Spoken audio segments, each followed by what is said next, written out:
Welcome to Intangibles, a podcast about the traits, behaviors, and qualities that entrepreneurs can cultivate to help be successful.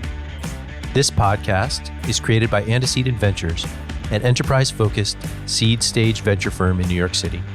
You can find us at www.antecedent.vc. I'm your host, Steve Berg. This season is brought to you by Denton's Venture Technology Group at dentonsventurebeyond.com. Operating as a boutique within the world's largest law firm, the Venture Technology Group runs with hard-charging tech entrepreneurs to drive growth through strategic business, finance, and legal advice, from Silicon Valley and New York to London, Berlin, Hong Kong, and beyond. Learn more at dentonsventurebeyond.com. Today's topic is mental agility. It's true that mental agility is more of a behavior than an intangible quality. Nevertheless, it seems to be a valuable skill for founders as well as organizations and is worthwhile to explore.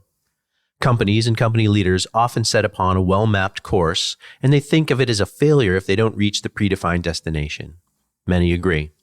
The philosopher Seneca has said that if one does not know to which port one is sailing, no wind is favorable.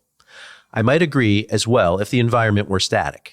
However, if the sailor has the benefit of customer feedback and economic proof points as signposts along the way to help optimize the navigation process, she or he might determine a better destination while in transit. Mental agility, in my mind, is akin to course navigation optimization and is also the underpinnings of innovation. My guest today is Dr. Kaihan Krippendorff. He's an author, a speaker, and a business strategy consultant who lives in New York. He's written books, articles, blogs, and consulted to some of the most forward-thinking companies in the world. His job today will be to teach me a little bit about mental agility with regard to individuals and groups. Hi, Dr. Krippendorff. Thanks for coming on Intangibles. Why don't you introduce yourself a little bit more completely? Great. Well, thanks for having me here. My mother's from Bangladesh. My dad's from Germany. And I kind of have this therefore kind of an international kind of perspective. And I mostly grew up in school studying kind of quantitative stuff. I studied mechanical engineering and I did finance at Wharton. I worked in investment banking. And about 20 years ago, I kind of shifted my perspective. And that's what's really kind of brings me here. I really got interested in what you might call the softer side of what it takes to grow an organization, and particularly around language. So I went back to business school, got my MBA from Columbia. I worked at McKinsey. I started my own firm, which is called Outthinker, about 15 years ago. And what we do is we help companies, we say, step into the future so they can execute with clarity, help them really think about the language that's going to shape the future so they can create the pivots in order to have clarity and execute and grow faster. And I've written 4 books. My most recent one is Outthink the Competition. I'm working on my next one. I teach at Wharton Executive Education, at Florida International University, and a few other business schools. And I do a lot of speaking. So I think those are all significant details that allow you to have the credibility to speak to this topic today. All right. I think it makes sense to start by defining mental agility as it relates to individuals. Is it simply being open-minded? I assume it's more than that. Yeah, I think maybe being open-minded is part of it. I'd like to look at it as, are you able to respond to shifts in wind, to use your metaphor earlier? I don't know if you know this entrepreneur, Sean Neff. He's the founder of a Neff brand. They're kind of one of the leading brands for snowboarders and kind of alternative skateboard brand, but for snow. And he started off wanting to create a T-shirt company. He was in Utah, University of Utah, I believe, and he wanted to sell T-shirts, and he couldn't get all of his buddies, who are these great snowboarders, to wear his T-shirts because they had contracts that said that they couldn't wear anyone else's shirt, contracts with other brands. So he said, let me see your contracts. And he took a look at the contracts, and overnight he read through them, and he realized that none of them said anything about headwear. So what did he do? He pivoted. He said, I'm going to be a headwear brand instead. And he went to the dollar store. He bought a bunch of beanies, and with a marker, he hand wrote his name in Neff. And this because there was a tournament happening the next day, and he got his buddies to wear this. And at the end of the competition, 2 out of the 3 winners were wearing Neff hats, right? And that was the beginning.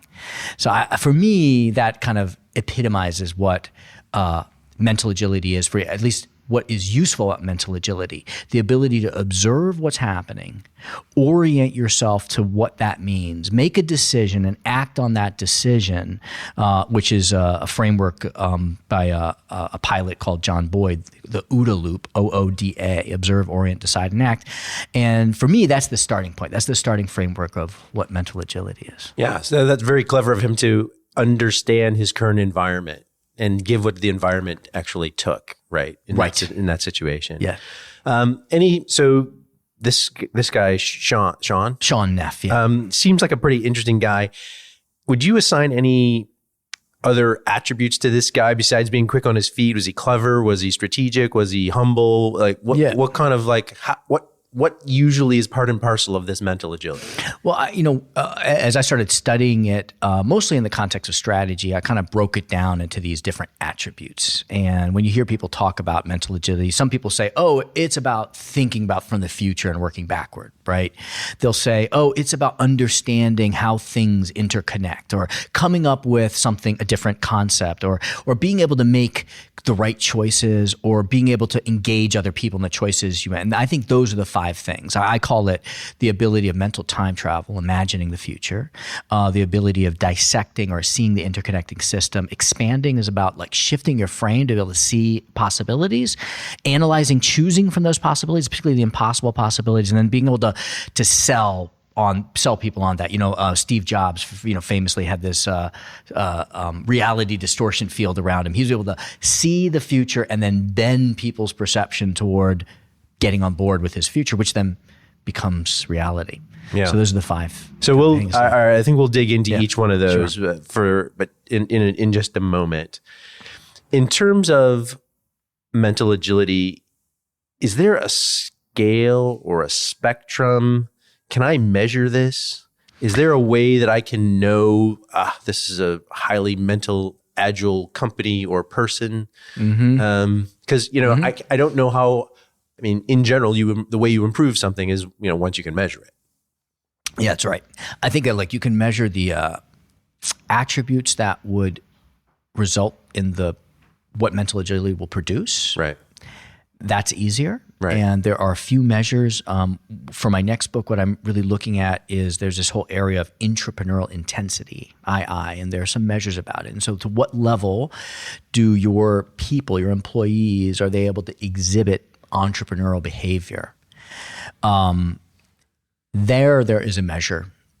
The results of mental agility, I think it's harder to measure because it has more to do with resilience, right? Like, can you survive the shifts in wind? And I think that's harder to measure. Yeah, the truth of the matter is that there's different outcomes probably for every individual or organization around that, right? Mm-hmm.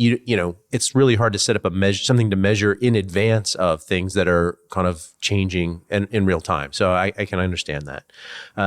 But it does sound, though, to me like what you're saying is, as an individual, I can increase my mental agility. I think so. And I believe it in part because I've seen it.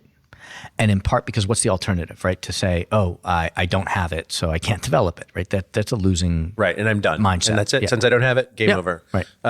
So I'm kind of putting you on the spot here on the how side of this, but have you seen any situations, or can you recall a case study where somebody that actually did, think, okay, this is a deficiency, or I'm okay, but I need to get better? If you don't have an answer to this, that's totally fine. But the how is as significant as anything about mental agility, right? Yeah. Well, we kind of attack that. What we'll often see is that there will be a leader who exhibits great mental agility, right? And for some reason, they've surrounded themselves by people who don't, right? And then they say, "Wait a second, I need people to think differently," and our work at Outthinker is very much about that. So we really try to attack it with is the language, because I think, first of all, thinking is a collective act.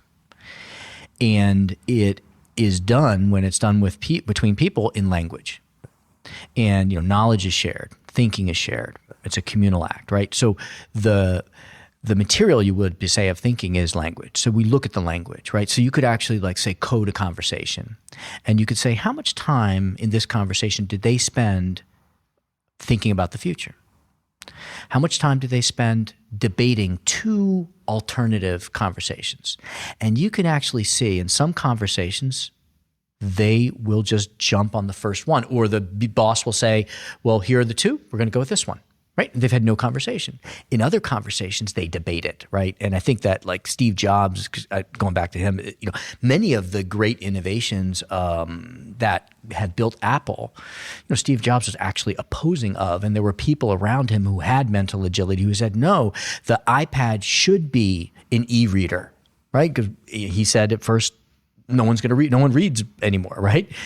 And his team convinced him that or the Apple stores, right? He the head of the Apple stores, he said we should have young technologists explaining technology. And Steve Jobs' position was the only technologists I know are nerds, and they can't communicate with anyone. And and the head of Apple store, the Apple retail, said no, it's different today. You have these cool hipster technologists. So my point is, it is communal. You can measure it in language. You could actually code it, and you can see where the gaps are that are preventing mental agility from happening. Right. That's a great. I think that answer is so helpful to companies as they start to think about, well, how do I do this? But I want to dig. So that's the organizational aspect of it. I want to dig in a little bit more there. Certain people within an organization, let's choose engineers, coders, they might be especially linear in their thinking. Why would it benefit a whole organization to have their employees mentally agile as opposed to just the leadership team? Is that back to the communication, to the two-way street? Mm-hmm.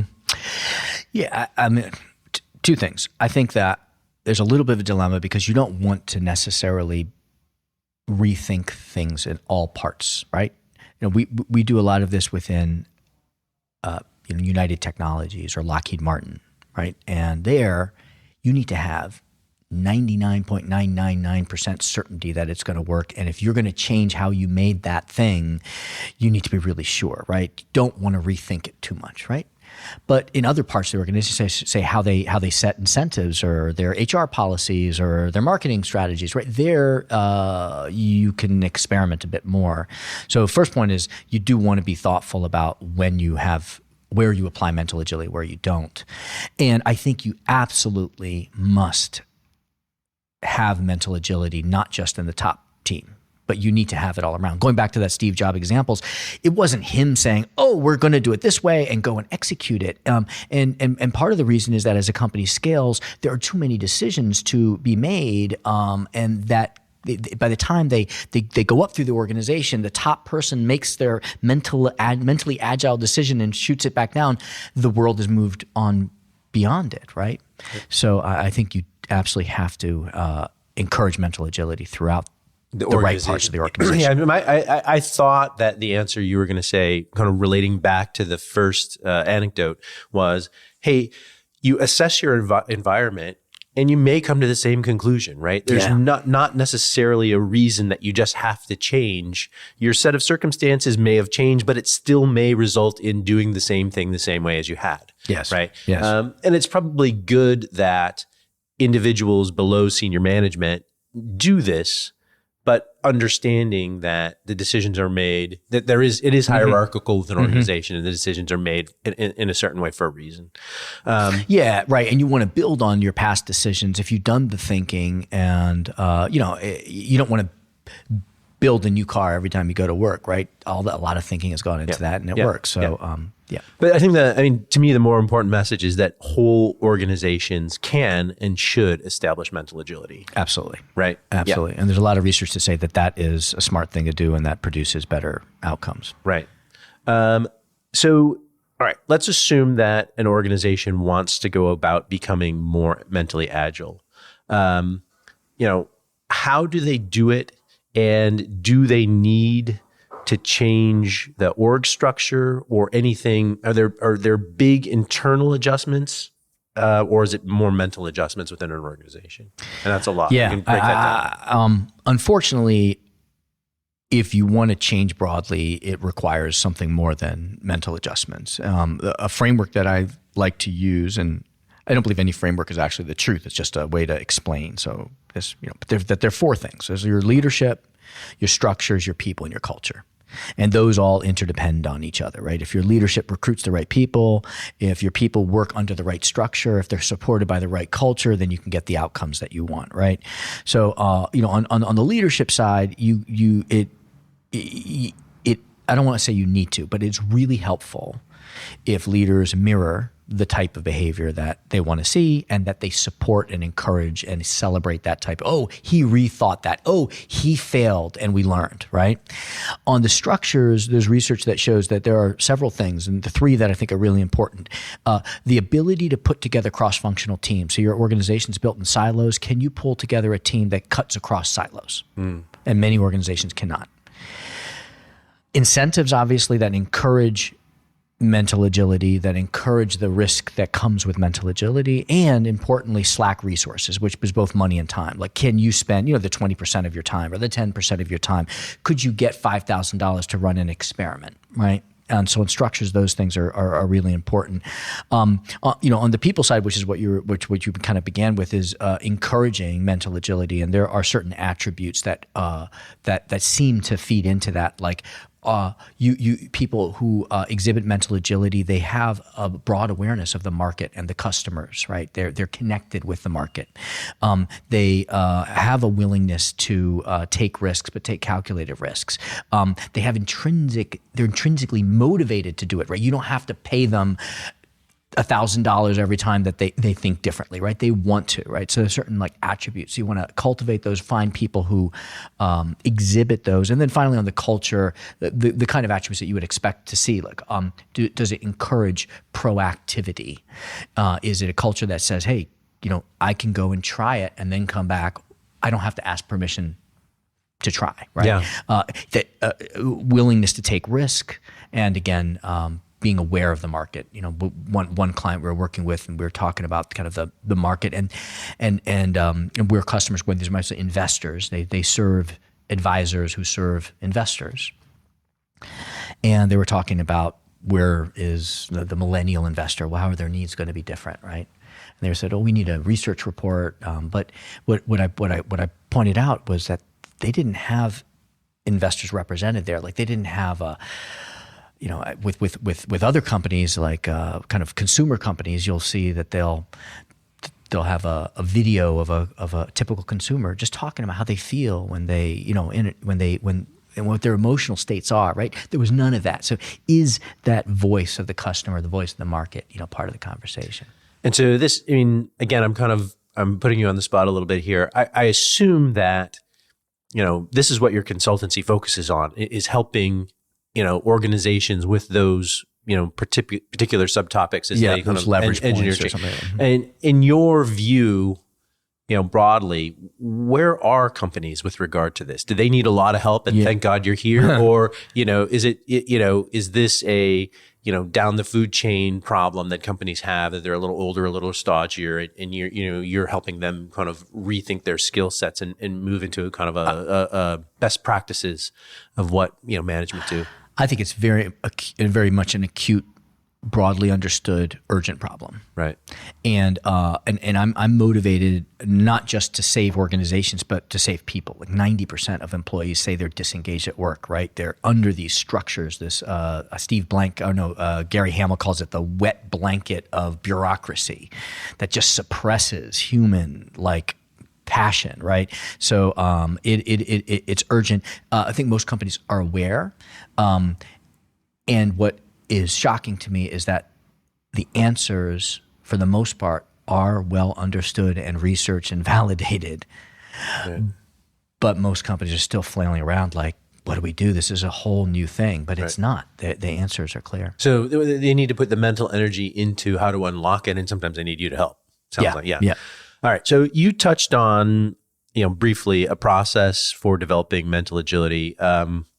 First of all, I'll just tell you that to me, it sounds a lot like the same process for driving innovation in organizations. But I think it makes sense to dive into it a little bit more. I'm going to throw out the 5 or so things, and I might use different language than you did. If I'm incorrect, correct me. The first one was think backwards from the future. Yeah.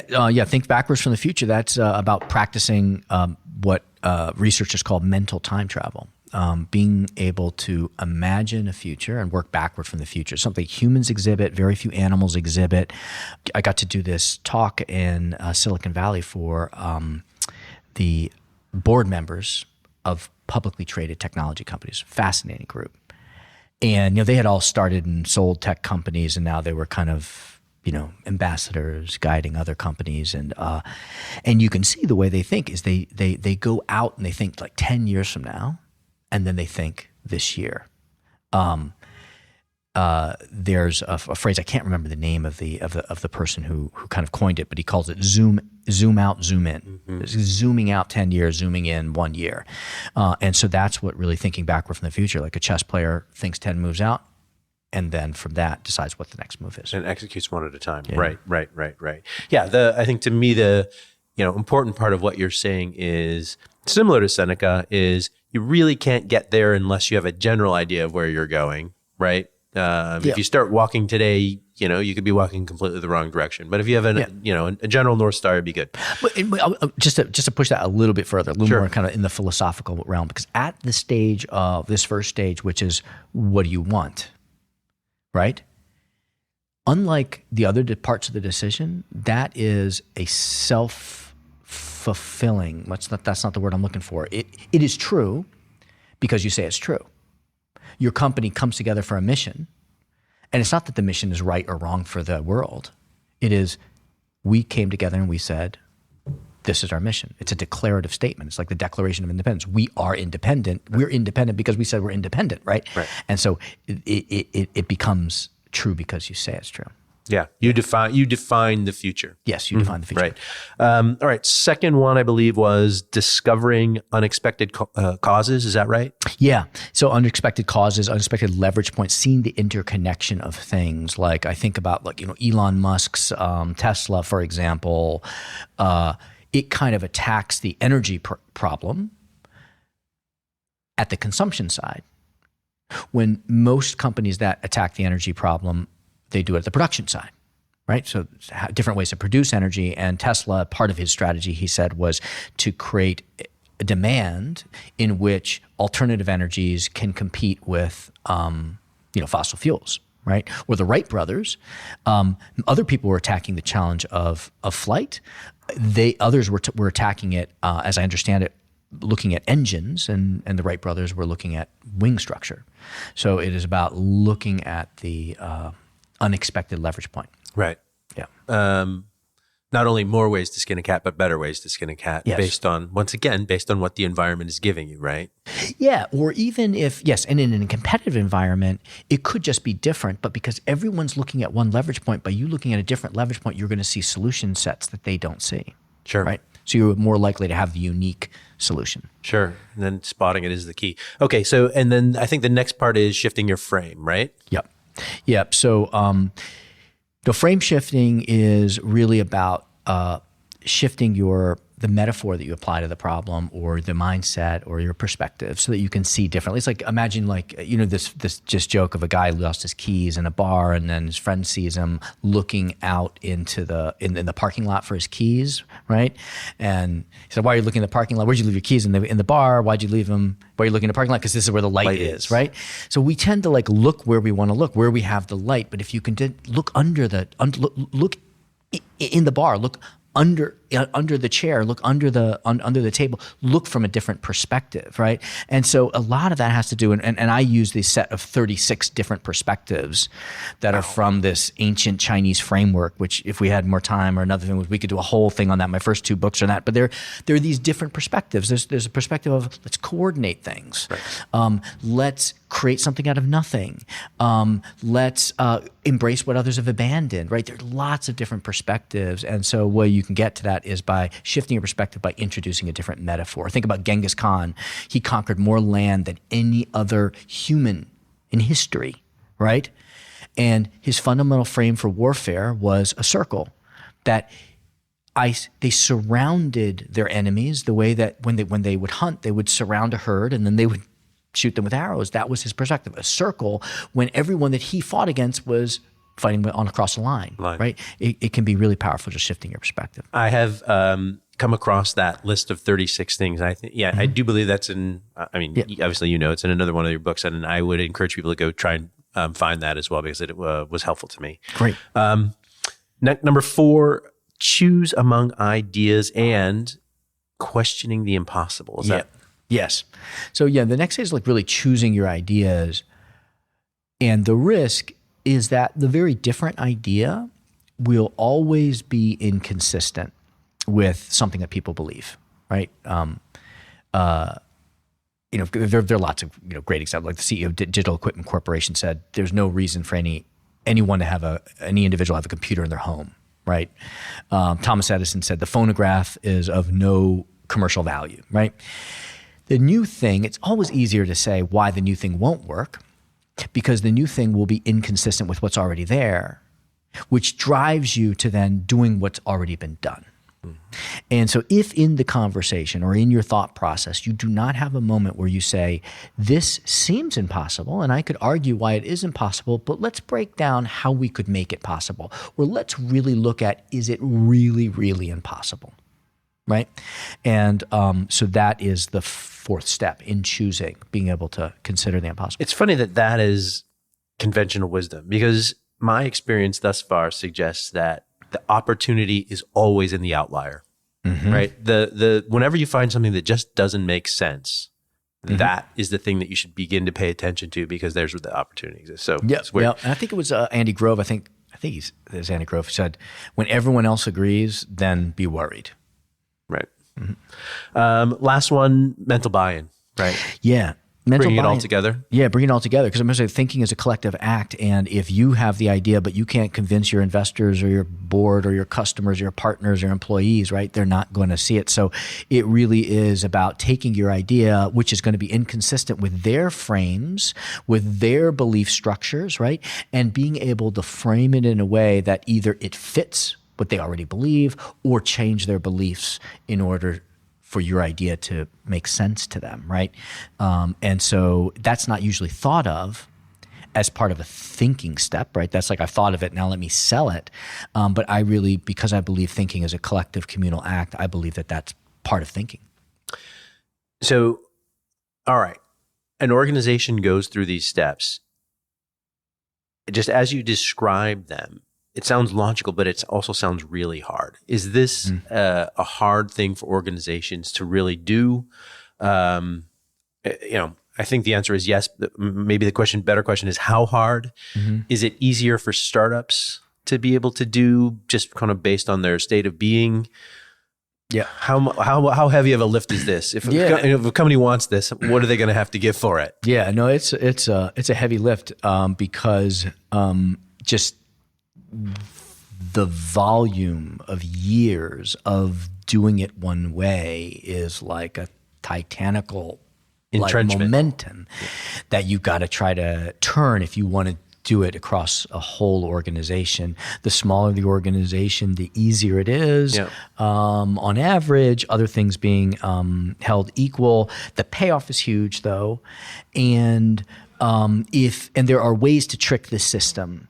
I think that like 2 ideas for tricking the system. One is to really focus on a small part of the organization, right? Not try to attack the whole organization. Find like one slice, and I mean like a slice across the organization, not a little innovation group, right? I get frustrated when a stale old company hires a bunch of millennials in jeans and sticks them in a room painted orange and in Soho, right? It's like, that's not taking on the problem, right? But take a slice and give them the freedom, give them the training, and then have them produce something that makes other people go, wow, that is cool. Right. I want that. Right. The emotional, right? I think that's the way to Start trick the small, system. create something tangible, and let it infect everybody else. Infect, right? Yeah, turn into a virus. So you said something in the description of this where you said the benefits are huge. Let's talk just a little bit about some of the expected outcomes for mentally agile organizations. Yeah. So I go back to the research on entrepreneurial intensity, and there have been multiple studies. And so I went through the studies, and they'll say, leveraging entrepreneurial intensity across two different sets of companies. How does that impact different things? We looked at 2,000 data points, and the beta, and and where it was statistically significant shows really four things. First is companies that do this, they produce higher EVA, higher economic value added. They produce higher total return to shareholder, whether that is increase in valuation or increase in cash flows distributed, but they become more valuable, faster growth rates, and greater employee engagement. And, for any CEO who isn't, if they're not interested in the employee engagement and the human need to do this, if all they're interested in is their stock options and the value of those stock options, hey, this is a proven path. Sure, a good way to maximize. Yeah. I would have thought there were some other things. So shorter time to decision, I would assume, yes, no? Yeah, no. Shorter time to decision? Yep. What about quality of decisions? I would assume quality of decisions goes up as well, right? Yep. That's part and parcel. Absolutely. Do organizations that use that are mentally agile, do they delegate responsibility better or more often than companies that don't? It seems logical that they would. I would say they do. I don't have any data. No data I try to look for data. Yeah. I would think that if that is in fact the case, it seems obvious to me too. Yeah. That means you'd have more satisfied employees. Absolutely. Yeah, that's true. More empowered. Right. Mm-hmm. Right. And so then the quantification, I think you put your finger on it. It's all in economic value add. That's the best way. Because I'm trying to, I think that employees don't need to be sold on this because that's just human. Humans are natural creators, right? We hit the zone when we're creating music, we're creating plays on a football field or whatever that is, building Legos, right? So what I really push at is selling the CEO who might not have that as a top priority. Right. Right. So the Sean Neff was a good example. I think that was a great thing to lead off with. Any other case studies or companies that you've worked with that you could talk us through what their process was and how it ended up working out for them? If you can't, understand. Yeah, no, I've got a few. I mean, several examples. There's so many great stories, but one that I particularly like, here in New York, there was a publishing company called Macmillan, right? And there's one woman, Jean Fuel, and she was the editor of Babysitter's Club and Goosebumps in like the children's division.